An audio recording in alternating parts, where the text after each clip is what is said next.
Okay, so Ariana, this week's episode is about unions and it's about energy, right? Yeah, yeah. So our buddy Austin, who's on the show, sound engineer, producer, sent me a video that I wanted to play you of an old union protest song. You ready? Okay, yeah. Hit it. Come gather round, children, it's high time ye learned about a hero named Homer and a devil named Burns. We'll march till we drop, the girls and the fellas. We'll fight till the death or else fold like umbrellas. So we'll march day and night by the big cooling tower. They have the plant, but we have the power. Wow. I bet you can guess what that's from. Yeah, that's Lisa Simpson. That's Lisa Simpson. It's from an episode of The Simpsons where Homer and the workers at the nuclear power plant form a union and go on strike. Yeah, I mean, I wouldn't consider that like a classic union ballad. Well, fair enough. It is a protest song about labor and energy. All right. I'll give you that one. But yeah, that's what we're talking about today. Labor unions, clean energy, and how the Trump administration's trade policy and incentive rollbacks are affecting unions. I'm Ariana Brocious. And I'm Kusha Navidar. And this is Climate One. In the past couple of years, union jobs in the clean energy sector had been on the rise. And as it stands now, nearly 10% of the workforce in the industry is unionized. That actually outpaces the whole of the private sector. That's also at a time when clean energy jobs were on the rise in general. But for a little perspective, membership in all unions in the U.S. peaked in 1979 at about 35% of the workforce. So it's still down from historic levels. Yes, and that rise in clean energy jobs is thanks in large part to the Inflation Reduction Act and the Infrastructure and Jobs Act, both of which became law during the Biden administration. They funneled money to all kinds of projects. We're talking about battery factories, solar farms, commercializing technologies to decarbonize the industrial sector. Yes, though a lot of that money went to red states, most of which are hostile to organized labor. And even though districts that voted for Trump were seeing those investments and jobs, in the last several months, the Trump administration has rolled back many of those policies that were spurring growth. So here's what those rollbacks did. There were entire projects that have been put on hold or even canceled, and that's taking work away from everyone, including union workers. Not only that, but the administration has basically gutted an institution that's supposed to protect labor rights, the National Labor Relations Board, or NLRB. So put all that together, and it feels like a good time to check in, see how unions are responding to the current moment. First up, I spoke with Roxanne Brown, Vice President at Large for the United Steelworkers. It takes a lot of energy to produce steel, and it's one of these hard to decarbonize sectors that we talk about. So it might surprise some people that their union has been an environmental and climate advocate for a long time. They were even a founding member of the Green-Blue Alliance, which brings unions and environmental groups together. And that is where we started the conversation. It really started from a safety and health perspective and stemmed from the disaster that happened in Donora, Pennsylvania, not too far from where I sit here at our headquarters in Pittsburgh, about an hour. And when was that? 1948. There was a temperature inversion. So Donora is kind of in a valley, here in this part of Western Pennsylvania. And there was a zinc facility and a steel mill. And there was a temperature inversion. And it basically trapped the pollutants from these industrial facilities. It was a significant industrial disaster that created this smog of toxicity around the town of Donora. And 20 people died and a whole bunch of people got sick. But the people who were most directly impacted first were workers, right? Who worked at these facilities. And so, for us, that was a wake-up call on a lot of fronts. I mean, safety and health is a core issue and core fight for any labor union, right? But this created a different way for us to think about it that extended to the environment and the role that the facilities that our members work at have when it comes to being a good environmental steward, right? We're the first line of defense, goes into the communities where they live, impacts their neighbors, et cetera. And so we decided to lean in, which was not super popular at the time with industry, but we leaned in so much that we took that and extended it to the development of the first iteration of the Clean Air Act in 1963. Wow. Yeah. And let's jump to today, because clearly Yeah. from your perspective, it's had life-changing impacts. How has climate affected United Steelworkers members in the workplace today, or for the time that you've been there? You know what? It's been an evolving thing, right? Because it, I think, has impacted our members in different ways across our membership between here and Canada, right? Because we're an international union in the United States and Canada and the Caribbean. And I think if you talk to our folks in Puerto Rico, right, Oh, yeah. where we represent a lot of folks, Puerto Rico has been so hit by natural disasters, right? Over the last 10 years, it's like the hits keep coming from hurricanes and superstorms to our oil workers in the Gulf, whose refineries have been impacted again by superstorms. And that has taken their refineries offline. And then they've had to join with local environmental groups to help folks get back into their homes safely, right? So steelworkers joining with environmental groups on the ground. Again, this is where the health and safety comes in, because our folks are trained around the pollutants and the toxins that exist at refineries, being able to say, hey, community, I'm your expert here, join with me and I can help you get back into your home safely, right? So it runs the gamut across so many of our different sectors. But I would say the biggest way that we've been impactful in this space is by kind of kicking the companies that our members work for in the butt a bit to make investments. You know what I mean? To make investments at their facilities, because Like investments to protect workers, or tell me more. investments to mitigate their pollutants. Uh-huh. You know, so starting from the Clean Air Act of 1963 to 1970 to 1990, and then every rule and regulation that has been promulgated since then, right, that has to do with emissions of industrial pollutants, making the active decision to lean in, right, and making sure that those regulations serve the purpose that they are meant to serve, which is to help clean up these facilities in the communities, so that it drives these facilities, these companies, to make investments. So if they're making those investments, they're not leaving. They're going to stay for the long term. Oh, it's a good point. Yeah. So And I'm so interested in the global footprint angle that you brought up. yeah, Puerto Rico. yeah. It makes me wonder whether protection from extreme heat or other weather events come up when you're negotiating on behalf of your members. Oh my gosh, totally. You know, we are, I like to say we're the union of all of God's creation because we represent workers in literally every single sector that you can possibly imagine, from steel to refining to cement to chemicals.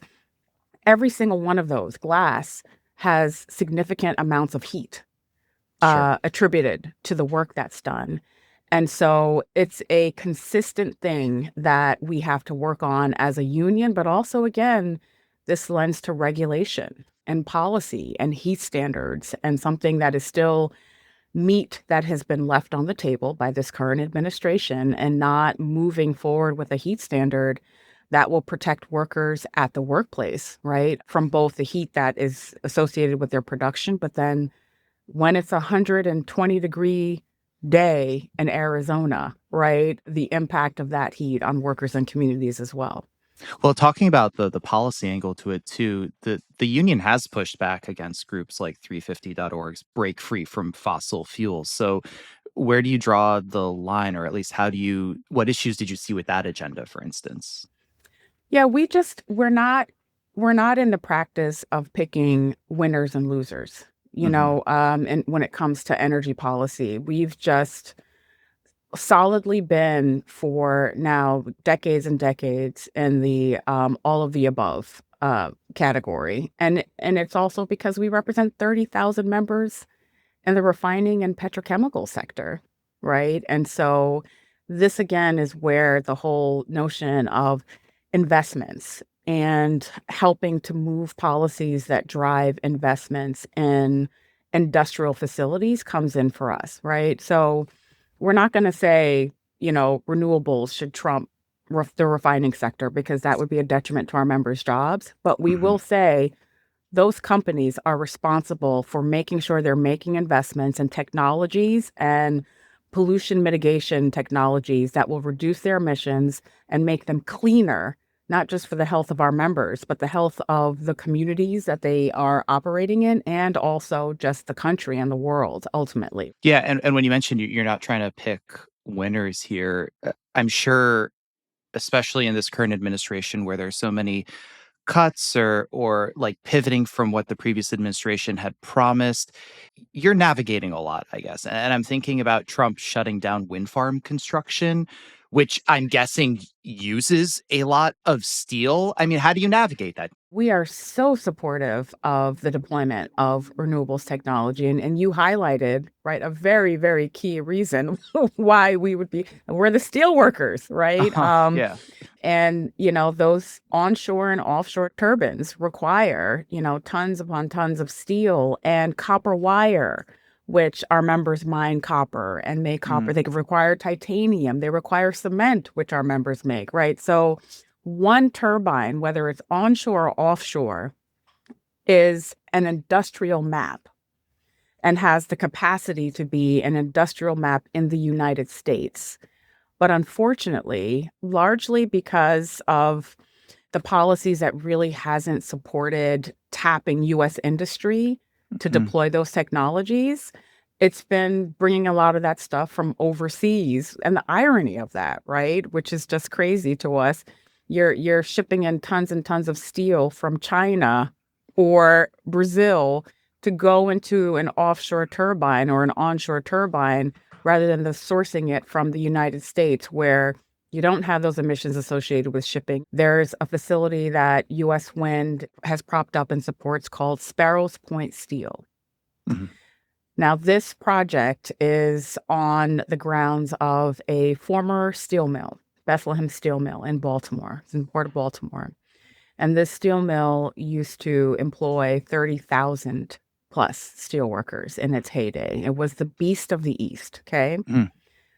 Today, that steel mill obviously is gone, and everything that came with it in terms of the economic activity. U.S. Wind is now bringing economic activity to a place that needs it and to a community that needs it, and is going to be making really key components for offshore wind. We support that with everything in us, right? Number one, it's hallowed ground for us because of what this site meant for our union and our members. But it's also just what it means for the community and the ability to grow sustainable long-term jobs into the future, right? And to really help to lend to the environmental sustainability of the country as well. Yeah. Beast of the East is very catchy, I gotta say. That really sticks with you. That's what it was. The Beast of the East. The steel out of that mill went into the World Trade Center. I mean, Wow. it's far-reaching. It's so far-reaching. Yeah. Yeah. When you mentioned Beast of the East, my mind just went to the Inflation Reduction Act because that name compared to Beast of the East. But, Right. it's also germane to the conversation because we're talking about federal policy, whiplash. Yes. Right? Yes. How have rollbacks to the IRA affected your members? It's not been great. And it's not just the IRA. It's also the bipartisan infrastructure law, right? For the first time in more than 5 decades, right, we actually had a set of industrial policies that were linked to the Inflation Reduction Act, to the bipartisan infrastructure law, to the Chips and Science Act, right? You had these three, and for policy people, right, just one of those things um, is life changing, right? But the fact that we had three really robust, well funded pieces of policy, and embedded within those pieces of policy was industrial policy, really beautifully woven throughout, to create a landscape and a foundation for industry to grow in the United States into the future. Unions like ours, we talk about revitalizing the manufacturing sector. We talk about the hollowing out of manufacturing that has happened over the last 4 decades, right? And we talk about what's needed and how we bring our communities back and how we attract investment to communities that have lost traditional industry. And it's like the Biden administration heard everything that we had been asking for.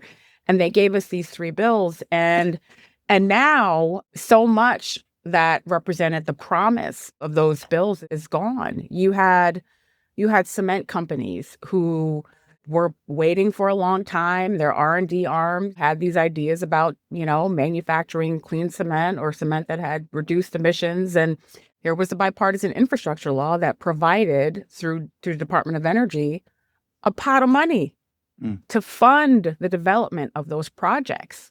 And they moved forward with them.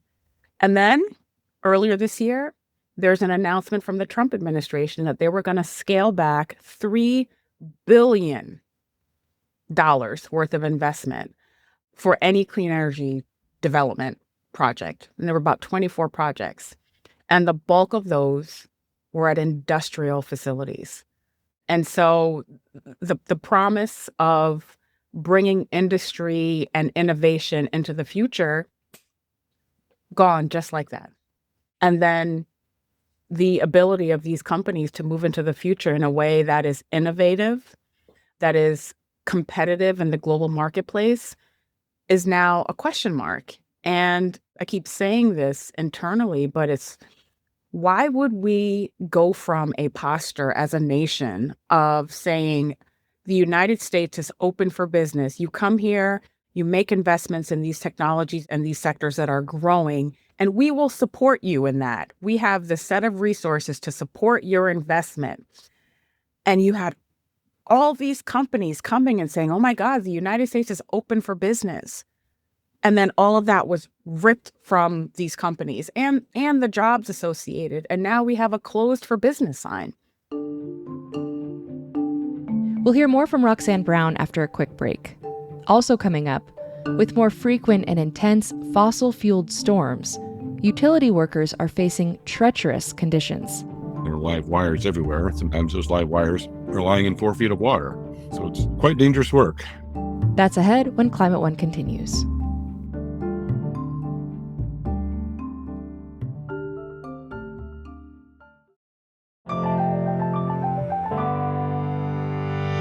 Let's get back to my conversation with Roxanne Brown, Vice President at Large for the United Steelworkers. It's not lost on me that USW didn't have to enter the climate space. You chose to, but now you have to sell it to your membership, or you have had, this is not a new thing, you have had to sell it to your membership. Kind of like how politicians have to sell ideas to their constituents. Right. So how do you go about doing that? I really appreciate that question. I really do, Krishna, because it's layered. There's so many pieces to it. And I would say the first piece of it is service is a word that we use in the labor movement. And so for labor unions, our job is to service our members. And servicing our members takes a whole bunch of different fronts. And one of those is long-term strategic planning. It's our responsibility to look across the set of industries and sectors our members work in and strategically plan for the future. And I think back to when I first started working on these issues back in 2005. So the message that I and we organizationally used with our members on clean energy and climate policy in 2005, we used the word green jobs. You would never find me in 2025 saying the phrase green jobs. Never. Never. I would never, ever, ever, ever use that phrase because our members hear that and they hear, oh, that's not my job. That's not my job. Yeah, right. That's not my job, right? But today it's clean.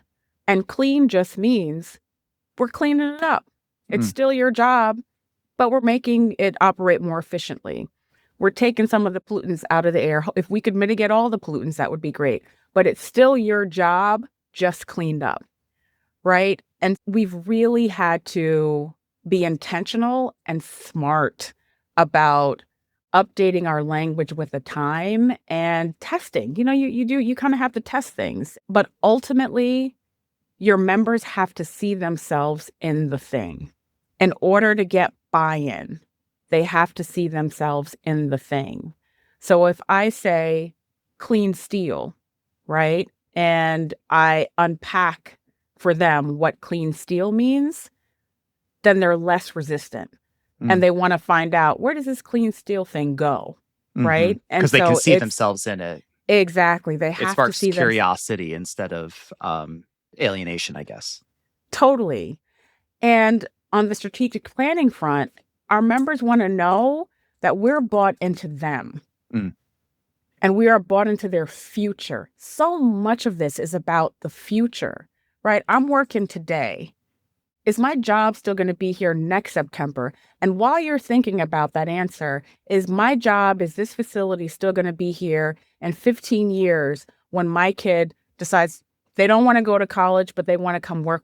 So it's about not just talking to them about the thing and helping them to see the thing and making them know that we're bought into them and we've got their backs.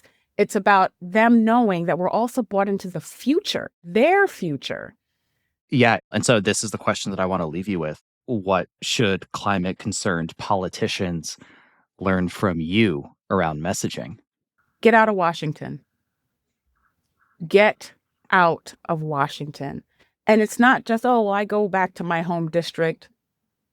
Go out and talk to actual people back home. Don't just take the normal, okay, I'm back in the district, I'm going to have these meetings.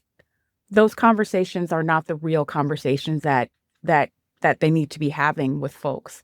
Get out of DC, find real, true, on the ground people to talk to about not just climate policy, but economic policy, industrial policy.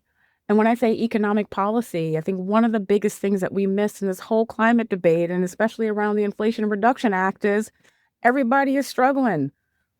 The cost of utilities is really high. Nobody was talking to any consumers about how that terribly named bill, the Inflation Reduction Act, was going to bring the cost of their power down in their house, right? Just have real conversations with people back in communities and hear what they're concerned about and the words that they're using. And go back to DC and then make the sausage to make the policy. Roxanne Brown is Vice President at Large, United Steelworkers. Thanks for having a real conversation with us. I really appreciate it. Thank you, Kusha. Anytime. Utility workers are often the unsung heroes of the energy industry. They take care of the water pipes under the street. They put up the lines that bring electricity to our homes. And they help make that energy in the first place.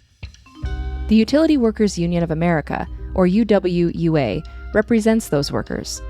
I spoke with Lee Anderson, their Director of Governmental Affairs, to find out how they're dealing with the energy policy whiplash of the last couple years. For some people, the phrase all of the above energy is kind of a throwaway line or a bumper sticker line.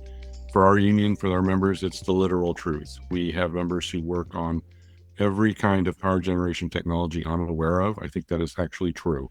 Nuclear power plants, coal, natural gas, but also wind towers, utility scale solar, geothermal projects, power storage in the form of the old style where they pump it up a dam and then later it comes down. I can't think of a power gen technology that we don't have members working on. And so basically you all are representing those interests equally. Absolutely. We actually I suppose the word is believe, that we think that all of these technologies will play a role in the grid to one degree or another for quite some time to come. Right. It will change in percentages perhaps, but there will be, even coal plants, there will be some that run for quite a long time yet for various, reasons that are often local in nature, but it will be there in one way or another for quite a long time.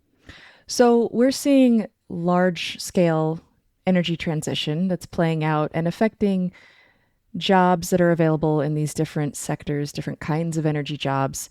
We're also seeing a lot of climate induced severe weather, like extreme heat waves or more intense hurricanes, more rapidly intensifying hurricanes. How have those events impacted the safety of your members? Well, large storm events lead to large storm response events, meaning the folks in our union who are line workers, which is just what you think it is, people who go in the bucket trucks, or climb the poles, etc., will often go in long caravans to wherever the storm was, under the idea of mutual aid that utilities have between one another, and help to rebuild whatever has fallen down because of the storm. So you might imagine, well, not imagine, this actually happens, trucks going from New York or Michigan or Pennsylvania, driving down to Texas or Florida or North Carolina, or wherever the storm has been. We did storm response in Puerto Rico and standing everything back up. Now, as the storms get larger, stronger, more powerful, more damage is done. And so it's not as simple as just connecting the wires back up. Sometimes it's all the poles are knocked down and the transformers blew up and the damage is greater in many ways. And there's a host of dangers in that, of course. I mean, there are live wires everywhere. Sometimes those live wires are lying in 4 feet of water. Yeah. Plus the water itself is full of contaminants and etc. So it's quite dangerous work. And the larger the storm, the more work there is. And you've mentioned that there's some dangers associated with this line work, even though it can be kind of a lucrative short-term gig for some of these workers. But there's also just the volume of storms we're seeing, right? So it's not just that the storms might result in more intense destruction, but there might be many storms at once in a given region or in a given time frame. Sure. The limiting factor ultimately is the size of the workforce. If there get to be more storms of greater ferocity and a larger number of geographic areas, well, theoretically, we could still handle that if we had enough workers to do that. But there is not an infinite number, obviously, of line workers. There is a very finite number, and once they are occupied, they are occupied. I mean, people might say, well, train more. Well, number one, our economy is at full employment right now. Number two, not everybody wants to climb 50 foot up a pole and handle high voltage wires. Not me. No, thank you. It's a very specialized trade that very few people want to do, let alone are able to do. So that's the hard limit on response. Yeah. So the previous administration, the Biden-Harris administration, made a lot of investments in the renewable energy in particular, though really energy across the board. This current administration, the Trump administration, has very different priorities about what it wants to see in terms of energy, mostly prioritizing fossil fuel energy. How have utility workers handled this sort of policy whiplash that's been coming out of Washington? Well, first of all, starting with the Biden administration's approach, I mean, I suppose some people may disagree, but our perspective was that the Biden administration did not actually pick winners and losers among technologies, that they were in favor of supporting all of them, knowing that they would all be a part of the mix, whether you like it or not, for quite some time. So yes, lots of money for wind and solar and geothermal, etc., but also things like carbon capture technology for natural gas and coal burners, also new nuclear power plants. Point was, they recognized that it was all going to be a part of the mix. So they were putting lots of money out there, and that was going to turn into lots and lots of projects. First of all, for our brothers and sisters in the construction trades to build, and then unions like ours would be operating and maintaining those assets once they were up and running. And so it was an odd period of time there from the passage of that bill all the way through the end of the Biden years. The Inflation Reduction Act? Correct, yes. And we saw our employers queuing up to get these dollars, and some of them started flowing. Then the dollars were at all various stages of being deployed. And then Inauguration Day happens, and just immediately overnight, everything starts being pulled back. And we initially thought, well, there will be legal ways to stop that, or they've committed, they can't pull it back. Turns out that was all wrong. they are, whether we like it or not, pulling back dollars all over the board. What that has meant in practical terms is that our employers are canceling projects because they no longer have the funds to do that. And so our current members will not be doing that work. There will not be more work for future members to do. So in that respect, the workforce and the union is not growing. So I suppose to answer your question directly, the way that has affected us is that the amount and types of work available is just not changing. If anything, it's shrinking, and there's less opportunity out there. Well, that's interesting given that we're at a time when the projections of energy demand are just kind of skyrocketing for what we're going to need. And that's really going to have to come from all kinds of energy, as you've said, because the demands are expected to be so high. So what kind of input has UWUA had with this current administration over those kinds of decisions, as opposed to what you had during the Biden-Harris administration? I should be careful and speak only here for our union, though I suspect it to be true for pretty much everybody in the American labor movement, but I certainly don't speak for the entire movement. I would say our union's input has been zero, none. During the Biden administration, the White House was always a phone call away. We worked with a number of different agencies during those years, DOE, of course, DOL, of course, but many of them, some of the alphabet soup that you haven't necessarily heard of. And it was easy. We just went and talked to them. Here's what we think. And they would take that input. I went to the White House twice between Election Day and Inauguration Day. And after Inauguration Day happened, that was the end. There has been zero contact since then. Now, they may be speaking to some of my brothers and sisters elsewhere in the movement. I'm not necessarily aware of everything, of course, but it would be very limited and very niche if it was happening. What about the tariffs and the changes that have been put in that regard with the Trump administration? How's that affecting you all?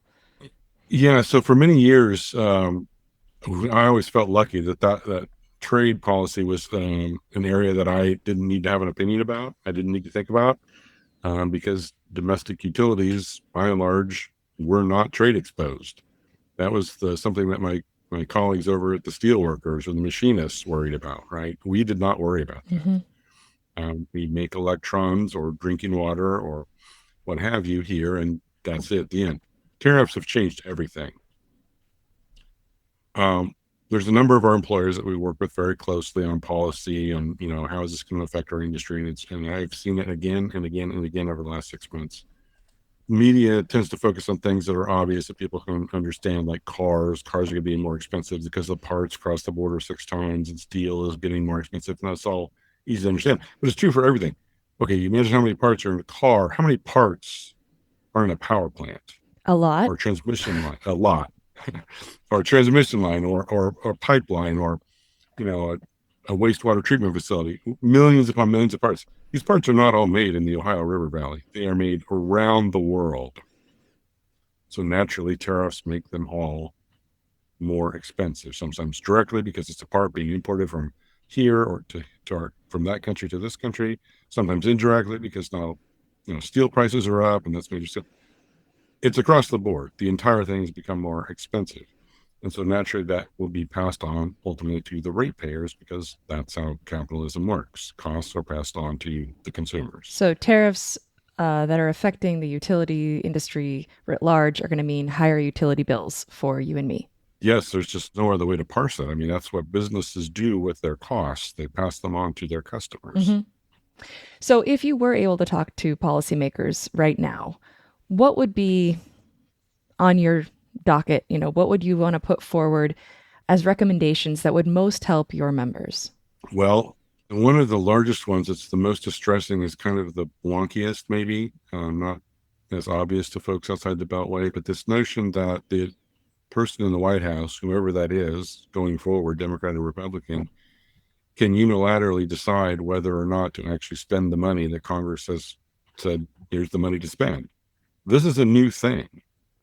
And if going forward, future presidents of whatever party can say, I'm just not going to do that, well, then we're in an entirely different country, practically. So I would say, and I have said, this has to be sorted because, it's a cliche at this point because it's true. If there's one thing that businesses loathe, it's uncertainty. Right. And if they are not sure that those tax credits are going to stick, that the money is going to be there, they're not going to jump on it. They're just going to sit on their hands and wait to see what happens in the next cycle. Well, and you aptly touched on this core concern, which is Congress has the power of the purse. Congress is supposed to have that power, and it's being challenged. You would think after 15 years in D.C., I would be a little bit more cynical, but I perhaps naively thought when this began 6 months ago that even the Republicans would say, wait a minute, the power of the purse is ours. Mm-hmm. You don't get to decide that. Maybe that's a little too Schoolhouse Rock. Turns out that's not what happened at all. And so what does that mean for future administrations? I don't know.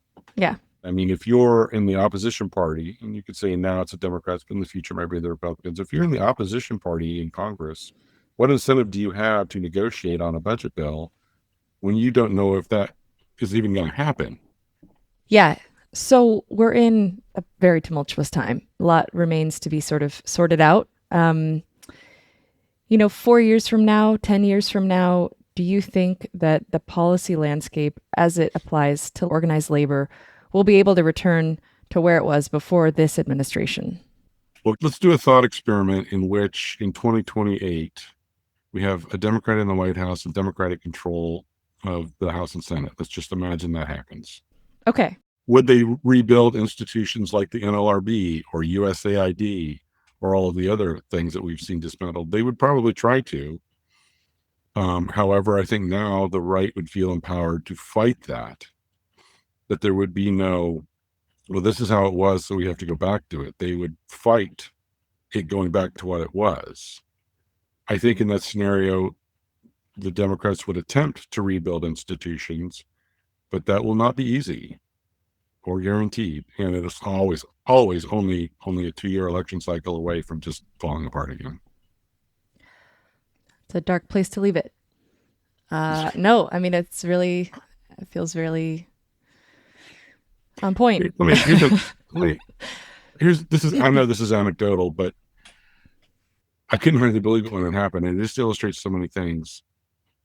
When it comes to policy stuff, we do often partner with some of our employers because we actually have a lot in common when it comes to policy. And we had fought long and hard for a lot of these credits and these programs for money to go out to these projects because it would be jobs and et cetera. Well, then they were pulling it all back. And one of our employers goes to one of the key Senate offices, I'll leave all the names out of this, and says, hey, we had all these plans. We were going to build all this stuff. And now you're pulling these tax credits back. What the heck? Republican Senate office. And the response was literally, quote, well, you should have known that we weren't going to let those stay in place. You shouldn't have made a plan based on that. Now, that a Republican who, I'm so old-fashioned, I remember when Republicans were the party of business and that they would expect business not to be able to rely on government policy is beyond mind-boggling to me. Now, these are companies that are investing hundreds of millions, if not billions of dollars into an infrastructure project. They are not going to do that absent certainty in regulatory and policy issues. They're just simply not going to do it. I don't know, now that it's been broken, how we repair that trust. What will it take for a large business to trust government when you're talking about investment at that scale? Yeah. It's actually a really useful anecdote. I appreciate you sharing it. Mm-hmm. Lee Anderson is Director of Governmental Affairs for the Utility Workers Union of America. Thanks for joining us on Climate One. Thanks so much. Glad to be here. Coming up, how one pro-labor group is working to expand on climate policy wins in New York and Illinois. We can actually support unions and union coalitions in other states to develop similar plans to win worker-centered climate victories. That's up next when Climate One continues.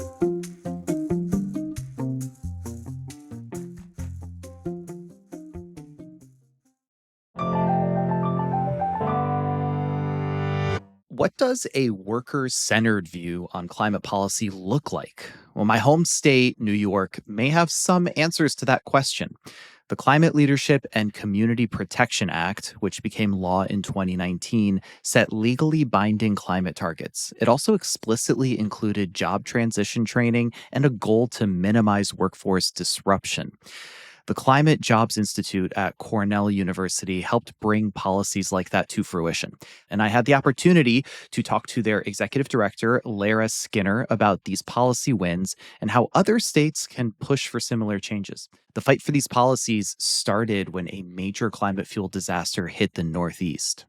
After Hurricane Sandy, which happened in 2012 in New York, we at Cornell started thinking about what a more worker-centered climate agenda would look like. We were concerned both with the impact that the storm had on working families and the disproportionate impact that it had on working families, but also that there were a lot of solar and wind projects that were being built in the state at that time that were being built non-union, and we were concerned about the quality of those jobs, low wages, low quality jobs. We were also seeing a bunch of plants, power plants being shut down in the state at that time. So coal plants were being shut down. The Indian Point nuclear plant was being shut down, and a lot of good union jobs were being lost in those shutdowns. There was also pretty significant community impacts from those shutdowns as well. Coming out of Hurricane Sandy, of course, the climate and environmental movement advocates were really thinking about what does the climate agenda look like in New York? And so we pulled together a number of building trades and energy unions and other unions in New York and said, would you engage in a research policy educational process with us to put together sort of a job-centered plan to address climate change in New York? Why was it important to have a worker-centered view of climate? We don't want to see a lot of the good jobs that are currently in the energy economy lost, right? And if we're losing jobs, are we creating equivalently good jobs on the other side? So as we're investing in clean energy, are the jobs that we're creating in solar and wind and geothermal and energy efficiency, are these high-quality jobs that can sustain families and communities? And from our perspective, there's a climate crisis. We also have a crisis of inequality in this country, right? We have vast inequality by income, by wealth, by race, by gender. And so as we tackle climate change, we're building out a whole new economy. And so this is an opportunity to deal with some of those historic inequities. And the other thing I would say is workers in the energy sector are experts in their industry, and they have a really good handle on what this transition could look like and how to make it work. So right after Hurricane Sandy, we see Climate Jobs New York launch. Can you walk us through from then till now some of the most notable ups and downs that you've seen in New York since Climate Jobs New York was launched? Yeah. So Climate Jobs New York was launched in 2017. They launched with a 10-point plan to tackle climate change and inequality in the state. The main focus of the plan was around offshore wind. And again, this was connected to Indian Point closing down. Indian Point provided a third of New York City's power. It's hard to get power into New York City. And so there's a big question about, okay, how do we replace that power? How do we get more electricity into New York City? And also, how do we create a lot of jobs in New York State as we build out our climate-safe economy? And so the unions that were involved in the process recognized that offshore wind was a major opportunity for them, right? Like they could do the construction of offshore wind turbines, but also there's a lot of manufacturing and, assembly and operations and maintenance work in offshore wind. You're talking about building a whole new industry. And so they advocated for a major build out of offshore wind. They advocated for 9 gigawatts of offshore wind to be built, which is huge. And they also advocated for there to be really strong labor and equity standards on all of the projects that were built in New York. They ran a campaign and they won that. So New York was the first state in the country to make a big, bold commitment to offshore wind, which really created a lot of market certainty for the industry. But also it was the first state in the country to have a requirement that the jobs were built with high quality family and community sustaining jobs. Part of your work is also about educating the workforce too about renewable energy. Can you talk about your approach there? Yeah. So, a lot of what we do is study the labor and employment impacts of climate change. So a lot of folks in the environmental and climate world really look at what we need to do to reduce emissions. And that's really important. And about half of our team are climate experts. They're climate policy experts, climate scientists. But the other half of our team is labor and employment experts. And so the other part of our job is to think about what is the jobs impact of this transition? What are the labor and employment impacts of this transition? When we're connecting with workers, we're really helping them understand, okay, if this policy is passed, how is that going to affect current industries? And if this policy is passed, what new industries might we see emerge? And so really to be able to understand both the challenges around job loss and how we might mitigate those, but also what are the opportunities, right? What are the new industries that are going to be built? And how many jobs will be created in those industries? What type of jobs? Are we talking about plumbers? Are we talking about electricians, iron workers? What sort of workforce training needs to happen to prepare and make sure that we've got workers ready to do those jobs? And, what are the opportunities going to be for workers to move into those new clean energy projects? When you're in those conversations, are there any themes that have emerged that have surprised you or that you find yourself reflecting about? I would say one of the main things that has surprised me is that so many of the unions that we work with have been training their members for clean energy work for 20, 25 years. The International Brotherhood of Electrical Workers, representing electricians, have been training members on solar installations, on electric vehicle installations for more than 25 years. And that's a big part of what unions do, and particularly their labor management training funds, is look at where is the industry going, right? Where is the work going to be in 10, 20, 30 years? And how do we make sure that our members are trained up to do that work? And union training centers are exceptionally good at making sure that they are training for those new technologies. The biggest challenge is that the jobs aren't there, right? So Sure. you train Right, somebody yeah. to do solar work, but then there's not the solar work there, right? You're not building enough projects to actually employ members in that work. And that's hard, right? Because then somebody's been excited about a new industry, they've been trained to work in a new industry, but then the projects don't materialize. So let's jump ahead a little bit. That work eventually expanded to the Climate Jobs National Resource Center, which takes elements of the work you all did in New York and expands it across the country. What successes have you had there? Yeah. So after Climate Jobs New York was set up and won this big victory on offshore wind, we then had unions from many other states coming to us and saying, how did you do this? How does New York have a worker-centered vision to take on climate change? And now is winning these great victories that include both climate victories, but also victories for workers and jobs.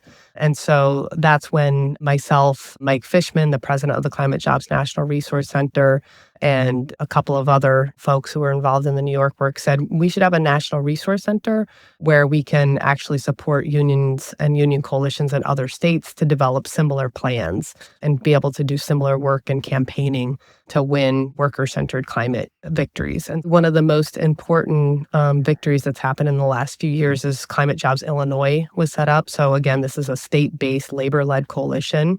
They got set up and they got very engaged in the negotiations around what became the Climate and Equitable Jobs Act. And that was legislation that the environmental movement had tried to pass for many years, trying to set climate targets for the state of Illinois. And frankly, labor was concerned about those targets being set for a long time. But once we were able to work with the unions in Illinois and they were able to set up their coalition, they said, we can get behind this as long as workers who currently work in the energy industry are going to be protected in this transition, as long as there are strong labor and equity standards on any new investments, right, and new work. We want to make sure that if Illinois is building a bunch of solar and wind, that it's going to be built with high-quality union labor. And we also want to make sure that there is money for workforce training so that folks from frontline environmental justice communities have pathways into high-quality union apprenticeship programs and union careers in the clean energy industry. And so the Climate and Equitable Jobs Act was passed, and it's, I think, one of the best pieces of legislation in the country. It sounds like that coalition was a pretty important step in the process. Can you tell me more about those coalitions? Yeah, so the state-based labor-led coalitions are coalitions of unions in a state that are focused on moving a strong climate and jobs and equity agenda in that state. It is typically made up of building trades and energy unions. That is where we have really sort of focused our efforts. For unions who are in the public and service sector, there tends to be a more natural affinity to work on climate issues and an easier sort of connection to that work. Obviously, if you currently work in the energy sector, you're more concerned about job loss. You're worried about plants and industries being shut down, and there not being those equivalently good jobs. And so when we do this work in a state, we focus on working with the unions that are at the heart of this transition, who are most concerned about job loss. And so the coalitions are typically centered around those unions, but often become much broader and include unions like the Service Employees International Union, the American Federation of Teachers, the National Education Association, public sector unions. They hire staff and they set up a whole organization so that they have the capacity to really get engaged in climate work.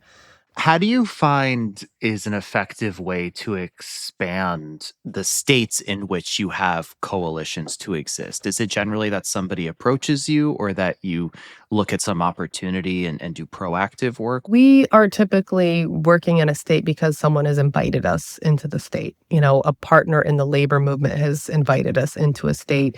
And the labor movement has a really special culture and organization in that they're very connected across states, right? There are international unions with affiliates at the local level in every single state.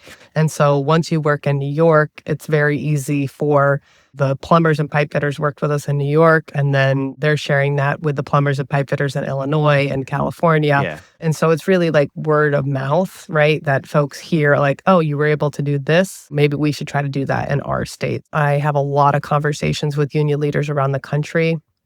And it is very common now that I hear folks say, the most important issue to my kids is climate change. And so many of the leaders that we work with feel a strong responsibility and obligation to figure this out. They also feel a strong obligation and commitment and responsibility to their members, right? And making sure that they have work and making sure that they keep the good jobs that they have. And so it's been, really inspiring and encouraging to see so many leaders coming to us and saying, we want to figure this out. We know there's a climate crisis. We know we need to do something, but we want to do it in a way that works for working people.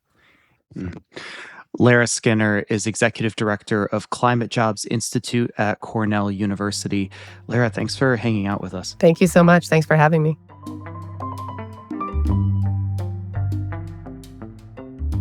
Hey everyone, it's Kusha and Ariana. It's coming up to the end of our show, and that means that it's time for Climate One More Thing. Kusha, what's your one more thing?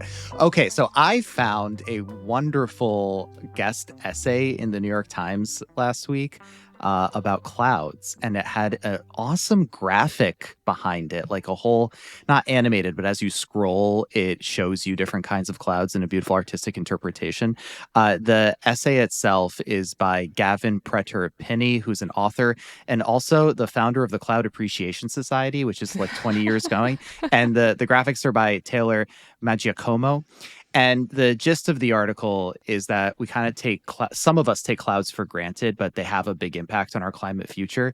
And they go through all the different kinds of clouds that there are and the role that some of them specifically play at cooling the earth. But those clouds specifically are starting to disappear and how that could accelerate warming faster than we expect. So if you want a primer on clouds, different kinds, and how they affect our climate, check out that essay. I enjoyed it. The title of it is We Take Clouds for Granted. Wow. The Cloud Appreciation Society is one I had not heard of, but I'm intrigued to learn more. Yeah, me too. We'll put a link in the show notes on our website. And that's our show. Thanks for listening. You can see what our team is reading, articles like that, by subscribing to our newsletter. Sign up at climateone.org. Climate One is a production of the Commonwealth Club. Our team includes Greg Dalton, Brad Marshland, Jenny Park, Ariana Brocious, Austin Colon, and Megan Basilia. Our theme music is by George Young, and I'm Kushan Avidar. Stay cool.